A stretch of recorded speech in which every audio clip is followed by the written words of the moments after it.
Bonjour à tous, bienvenue sur Acteur Public TV et merci de nous rejoindre pour une émission exceptionnelle organisée en partenariat avec France Stratégie. Dans une étude publiée le 20 septembre, France Stratégie aborde pour la première fois en France la question des discriminations sous un angle économique et financier. Les résultats sont frappants puisque les discriminations pourraient représenter près de 150 milliards d'euros, soit près de 7% du PIB français. Des chiffres importants qui ont été largement repris par l'ensemble des médias et c'est justement l'objet de notre émission. Nous allons regarder l'impact de ce rapport et l'effet qu'il pourrait avoir sur les décideurs publics et privés. Nous allons en débattre dans quelques instants avec nos trois invités. Jean-Christophe Sibéras, DRH France et directeur des relations sociales du groupe Solvay. Hélène Garner, directrice du département Travail, Emploi et Compétences à France Stratégie. Et Estelle Barthélémy, directrice adjointe du cabinet Mosaïque RH. Mais avant cela, découvrons les enseignements majeurs de cette étude avec vous. Clément Derbécourt, bonjour. Bonjour. Vous êtes chef de projet à France Stratégie, vous êtes l'un des auteurs de cette étude. Le scénario que vous privilégiez dans votre rapport évalue à 150 milliards d'euros le gain qui pourrait être tiré de l'augmentation du taux d'emploi et d'un plus grand accès aux postes qualifiés pour les populations discriminées. Alors dites-nous, comment obtenez-vous ce résultat ? Alors ce résultat qui est très important de 150 milliards d'euros correspond à l'effet de la réduction des discriminations sur le marché du travail. On a essayé de mesurer les gains pour l'économie française d'un meilleur accès des populations discriminées aux postes qualifiés notamment et à l'emploi en général. Et ce que nous disons, c'est qu'une réduction de ces discriminations entraînerait plus d'individus en emploi et un meilleur accès aux postes qualifiés, ce qui permettrait aux talents de s'exprimer beaucoup mieux dans l'économie française. Alors justement, les principales victimes des discriminations sur le marché du travail, ce sont qui ? Ce sont les femmes, ce sont les... Alors, on a essayé de comparer un certain nombre de catégories de la population, définies selon le sexe, selon l'ascendance migratoire. Et le principal résultat, c'est que ce sont d'abord les femmes qui sont les plus discriminées sur le marché du travail. Oui. Et celles qui, en plus, cumulent une origine migratoire africaine, sont celles qui sont vraiment les plus discriminées dans l'accès à l'emploi, notamment. Cette évaluation, elle correspond à une élimination complète ou une élimination partielle des discriminations? Parce qu'on sait que les disparités ne peuvent reculer que dans la durée. Alors, nous proposons un chiffrage d'abord de long terme. On ne dit pas que ces 150 milliards sont atteignables du jour au lendemain. On a essayé de construire des scénarios prudents. Donc, on n'a pas un scénario de réduction totale des discriminations, mais une réduction des écarts à la moyenne seulement. Et donc c'est une méthodologie qui vise à prendre en compte les discriminations dans leurs principales dimensions économiques. On est dans une approche macroéconomique. On est dans une approche économique et on se demande en quoi les entreprises pourraient bénéficier de la réduction des discriminations. Elles pourraient notamment recruter leurs employés, leurs cadres, dans un vivier plus large de salariés et donc profiter d'une meilleure allocation des talents. Pour résumer, pour conclure, est-ce qu'on peut dire, sur la base de votre travail, qu'il n'y a pas de contradiction entre justice sociale et efficacité économique? En tout cas, on peut conclure qu'en luttant contre les discriminations, on améliore aussi l'efficacité économique. Donc, ce n'est pas pour ça qu'il faut combattre les discriminations. Il faut les combattre parce que c'est une rupture d'égalité entre les citoyens sur le marché du travail. Mais en tout cas, le fait de lutter contre ces discriminations sera bénéfique à la société et ça justifie des politiques publiques vigoureuses pour lutter plus efficacement contre ces discriminations. Merci beaucoup, Clément Derbécourt. Merci. Je précise que l'étude sur le coût économique des discriminations peut être téléchargée sur le site de France Stratégie, www.stratégie.gouv.fr. Tout de suite, place à notre débat.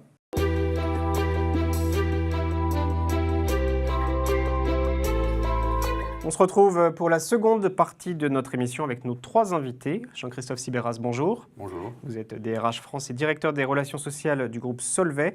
Vous présidez le groupe de dialogue sur la lutte contre les discriminations et vous aviez remis au printemps 2015 un rapport au gouvernement sur les discriminations en entreprise. Ce rapport préconisait d'évaluer les gains économiques qu'occasionnerait l'élimination des discriminations. C'est un rapport qui, d'une certaine manière, a initié le rapport de France Stratégie.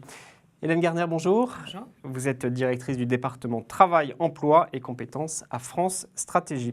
Estelle Barthélémy, bonjour. Bonjour. Vous êtes directrice adjointe de Mosaïque RH. Mosaïque RH est le premier cabinet de recrutement et de conseil en ressources humaines spécialisé dans la promotion de la diversité. Bienvenue à tous les trois. Avant de lancer nos échanges, je vous propose de regarder 2 réactions au rapport. C'était le 20 septembre, au moment de la publication du rapport. Réaction de la ministre du Travail, Myriam El Khomri, et la réaction du commissaire général de France Stratégie, Jean Pisani-Ferry. Donc c'était au moment de la remise du rapport. On regarde et on en parle ensuite. On voit bien que cela coûte. Cela coûte pourquoi? Parce qu'il y a des personnes qui ont été formées et qui subissent des obstacles à la fois pour rentrer sur le marché du travail ou des obstacles tout au long de leur carrière professionnelle. En 1960, 94% des médecins américains étaient des hommes blancs. Aujourd'hui, les hommes blancs, ça représente 1/3 de la population américaine.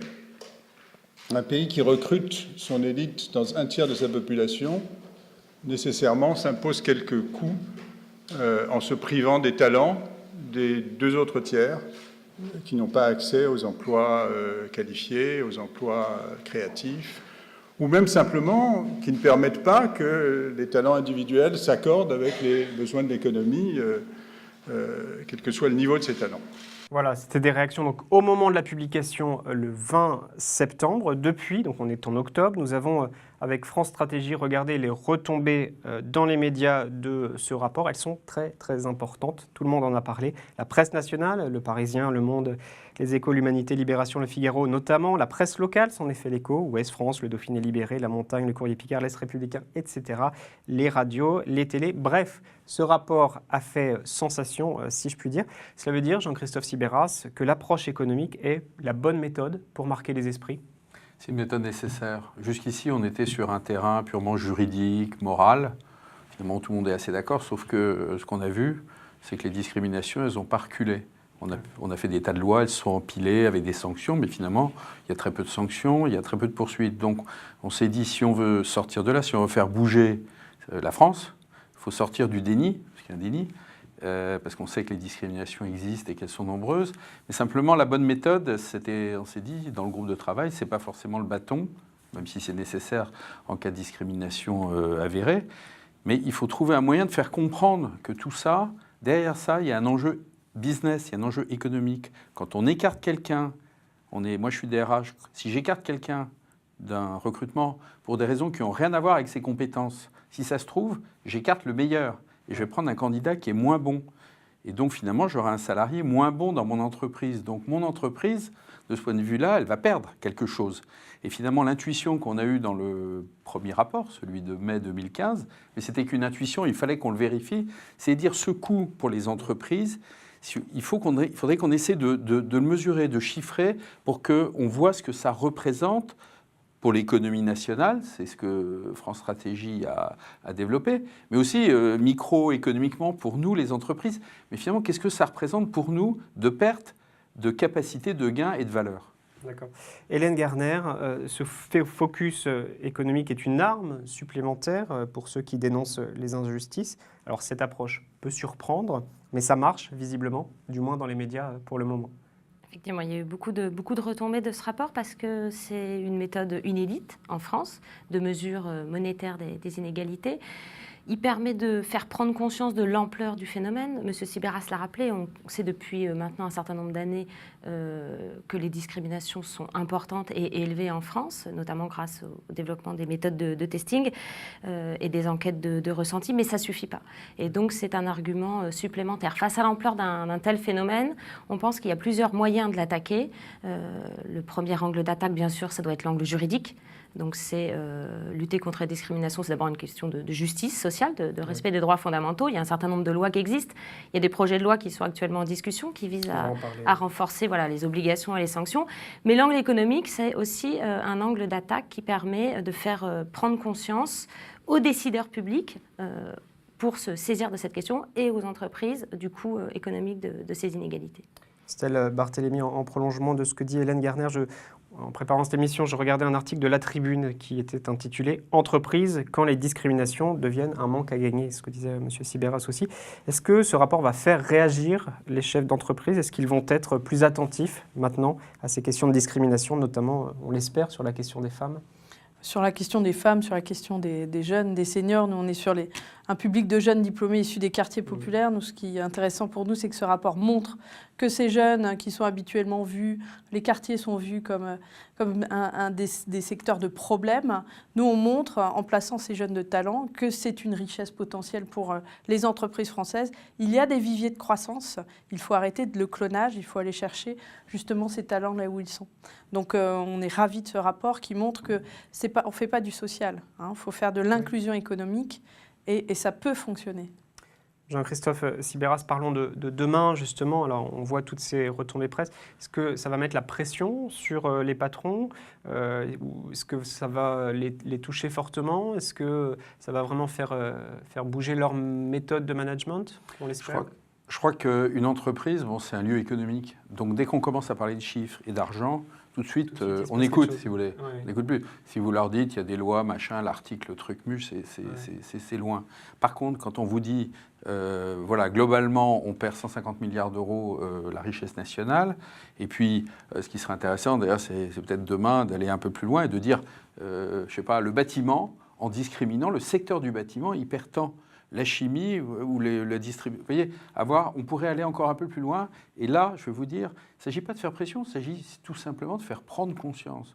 Parce que si vous ne vous mettez pas au travail, tant que vous n'avez pas pris conscience de la manière dont ça se passe, dont vous agissez, c'est seulement quand les gens ont compris qu'il fallait faire un mouvement, même par rapport à ces stéréotypes. Vous savez, il y a beaucoup de gens, ils ne discriminent pas parce qu'ils ont envie de discriminer, ils le discriminent parce qu'ils se disent « ouais, à mon avis, on ne veut pas recruter un tel ». C'est souvent des stéréotypes culturels assez anciens à l'œuvre. Mais si vous voulez, on n'en sort pas comme ça. Il ne suffit pas de dire aux gens « vous avez des stéréotypes, faut arrêter ». Quand c'est profond, c'est ancien. Il vaut mieux trouver d'autres manières. Et l'objectif de ce rapport, et l'effet, je dirais, de ce rapport, et c'est ça dont on parle là, c'est quel est l'effet du rapport. Hein. Alors effectivement, 15 jours après l'effet du rapport, heureusement, il y a eu un gros impact médiatique. Ce sera intéressant peut-être de faire un sondage. Vous avez entendu parler du rapport? Voir un peu si les chefs d'entreprise, les recruteurs, les DRH, vous avez entendu parler du rapport. Qu'est-ce que vous en avez pensé, etc.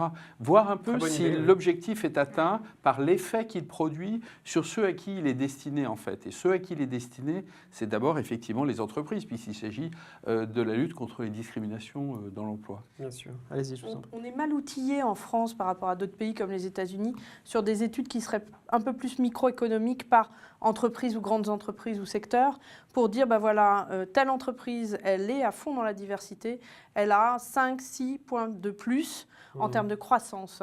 Donc, on manque encore un peu de matière pour pouvoir illustrer très régulièrement ces propos. Ça, c'est l'étape d'après, peut-être. Oui, mais méthodologiquement, c'est vrai que c'est assez compliqué. Donc, on a fait un chiffrage macroéconomique, impact sur le PIB.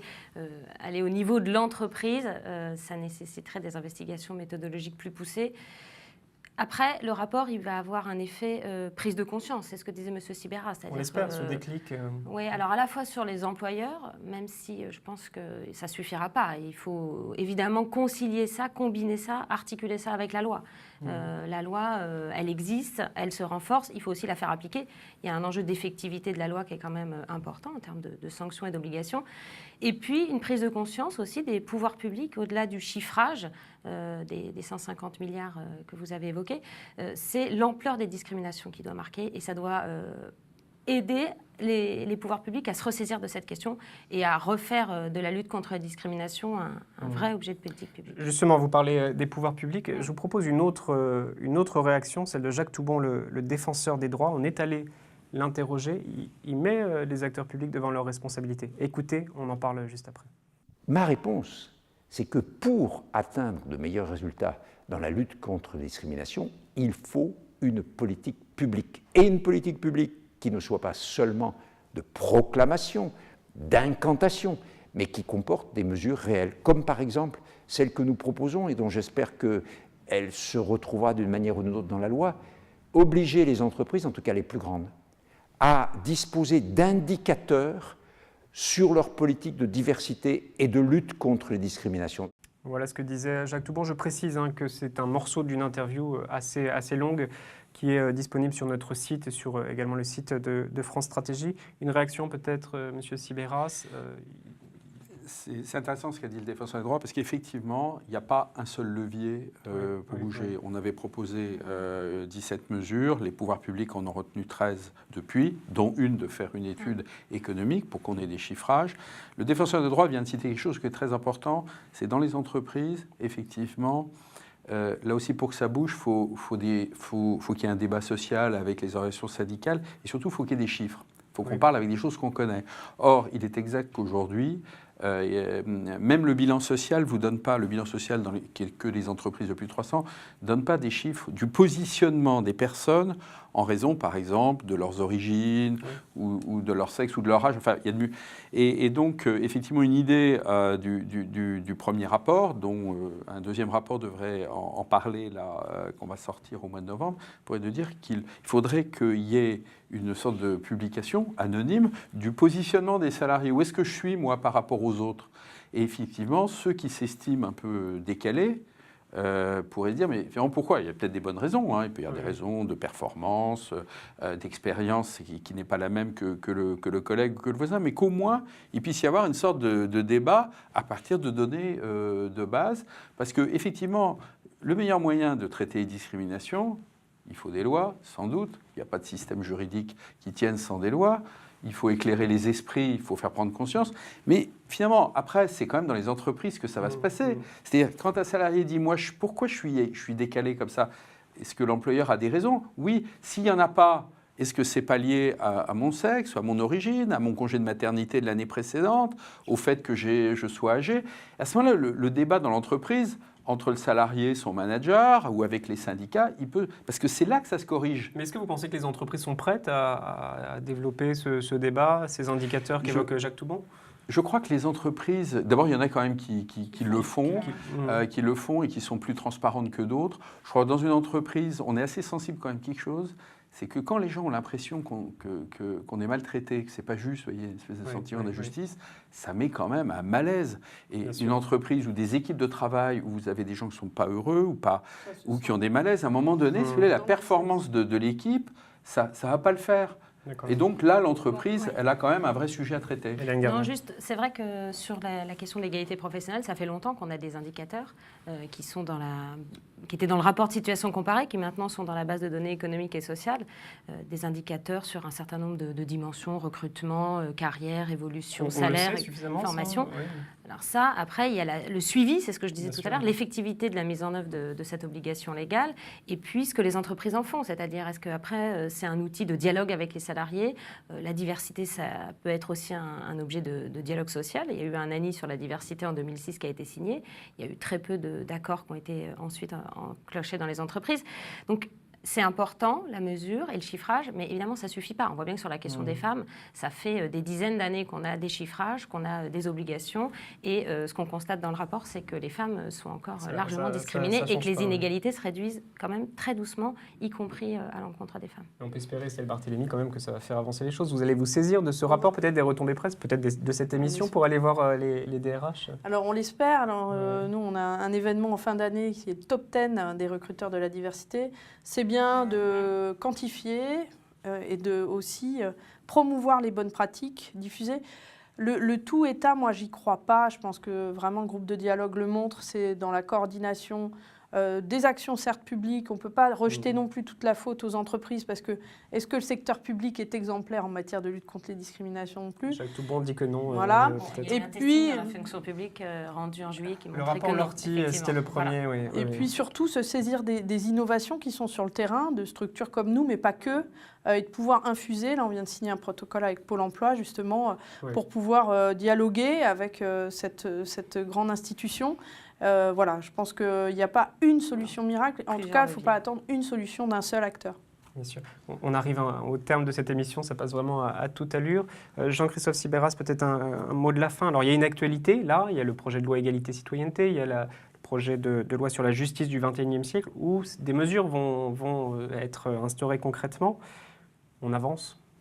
Alors, il y a des choses qui vont arriver concrètement. L'action collective, c'est ce qu'on appelle l'action de groupe. Voilà. C'est un système où vous n'êtes pas obligé d'aller un par un devant un juge. Oui. Il y en a un qui y va, et à ce moment-là, tous ceux qui sont dans le même cas, la décision du juge va s'appliquer. On a proposé quelque chose à l'époque, c'est qu'il il puisse y avoir une action de groupe en matière de discrimination, parce que discrimination, c'est les droits de l'homme fondamentaux, hein, on ne parle pas de détails là, mais qu'il y ait du dialogue social dans les entreprises avant. C'est-à-dire, si une entreprise qui fait du dialogue social, on ne peut pas aller devant le juge. On fait d'abord la phase de discussion, comme je l'ai dit tout à l'heure dans l'entreprise, on se met au boulot. Donc ça, cette loi va être promulguée rapidement, donc ça, ceci, c'est quelque chose d'assez concret. Les pouvoirs publics ont aussi lancé, suite au premier rapport de l'an dernier, une opération de testing. Donc, qu'est-ce que c'est le testing, hein? C'est d'envoyer sur des offres d'emploi des CV qui diffèrent uniquement, là en l'espèce pour le patronyme, hein, le nom. Et du coup, on va voir combien de gens sur un même poste, s'il n'y a pas un écart dans ceux qui sont convoqués au rendez-vous. Ça va être publié bientôt par les ministres du Travail, oui, certainement dans les semaines, on peut s'attendre dans les semaines qui des viennent. choses marquantes également. Les noms des entreprises ne seront pas communiqués parce que, toujours pareil, l'idée, c'est soyons pédagogiques. Donnons une image de ce qui se passe. Si on veut que les entreprises se mettent au travail, on a vu les sanctions, ça passe ça qui a fait bouger tout le monde. Oui. Donc, en fait, ce qu'il faut, c'est toujours pareil. Le rapport France Stratégie, prise de conscience. Le testing, prise de conscience. Et là, ce qu'on peut dire, c'est que l'addition de toutes ces actions diverses, eh ben, ce qu'on peut espérer, en tout cas moi c'est ce que j'espère, c'est qu'on va un peu basculer en sortant du déni et en se mettant vraiment au travail tous ensemble. Donc pas encore ce qu'on appelle le name and shame, donner le nom de l'entreprise qui ne respecte pas ces enjeux-là. On n'est pas encore prêt, enfin c'est pas tout de suite, quoi. Ça a déjà été fait un peu dans le passé, mais pas toujours à bon escient. Je pense que ça pourrait être une pratique qui, si elle devait être mise en œuvre, devrait être fortement encadrée, peut-être par le défenseur des droits ou par, en tout cas, les pouvoirs publics, et s'appuyer sur des faisceaux de preuves importants. Mais dans le cas du testing, l'idée, c'est effectivement d'utiliser les résultats du testing pour aller discuter avec les entreprises et faire œuvre de pédagogie, et pas pour les dénoncer. Ceci dit, la ministre du Travail a quand même dit... elle a eu un discours très fort. Oui, elle a dit, si on va voir les entreprises, on ne révélera pas les noms, mais si dans 3 ou 4 mois, elles ne se mettent pas au boulot avec les organisations syndicales de l'entreprise, si ça ne bouge pas, elle a dit, je ne pourrai pas garder les noms secrets, ça sera rendu public. Il peut y avoir des fuites, donc une mise en garde quand même. Estelle Barthélémy, à vous le mot de la fin. Je pense que ces entreprises, effectivement, il faut les outiller, enfin, même si elles sont sanctionnées, il faut pouvoir aussi proposer des solutions concrètes pour les mettre au travail. C'est parfois faire changer les choses, ça peut... La preuve par l'exemple, nous on fait des journées où on amène des jeunes diplômés de quartier et les recruteurs sont ravis, donc ils sont contents, ils les recrutent et ça fait de belles histoires. Donc allons-y, je pense que la France maintenant est prête. Allons-y, et puis on va surveiller les évolutions. Merci beaucoup à tous les trois pour notre échange. Je rappelle que le rapport est disponible sur le site de France Stratégie. Merci à Laura Touché, Marc Boudère, Johnny Timen à la réalisation. Merci à Jean-Michel Roulet et toutes les équipes de France Stratégie. À bientôt.